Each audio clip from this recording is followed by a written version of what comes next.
আমাদের ফ্লাড সিচুয়েশনের কারণে আমাদের দপ্তরের সিদ্ধান্ত অনুযায়ী আমরা জয়েন্ট টিম ইন্সপেকশন আমরা বেরোচ্ছি, যাতে কোনো ইলিগ্যালভাবে যাতে প্রাইস রাইজ না হয়। বাজারে স্টক আছে, সাফিসিয়েন্ট স্টক আছে, কিন্তু কিছু কোনো অবস্থার কারণে যাতে কেউ যাতে জনগণের পকেট থেকে অনৈতিকভাবে না কাটতে পারে এবং যাতে অনৈতিকভাবে এক্সেস দাম কেউ না রাখতে পারে, সেটা আমরা এনশিওর করব।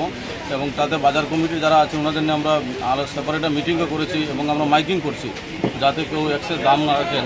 তো আজকে দেখা যায় যে আলু 40 টাকা বিক্রি করছেন, পেঁয়াজ 55 থেকে 60 টাকা বিক্রি হচ্ছে। তো এটা আমরা যে হোলসেল আছে ওনাদের সঙ্গেও টালি করছি, টালি করে দেখছি যে কী রেট আছে, এবং যদি কেউ বেশি ইলিগাল করেন তাহলে অবশ্যই ওনাদের আমরা অ্যাকশন নেব, ওনাদের শোকজ করা হবে এবং আইন অনুযায়ী আমরা অ্যাকশন নেব। খুচরা বাজারে দেখা যাচ্ছে মানে আলুর রেটটা 45 থেকে 50 টাকা বেচছে, আর পেঁয়াজ 60 টাকা বেচছে, সেই বিষয়টা আমরা সেটা টালি করছি, হোলসেলের সাথে আমরা মিলিয়ে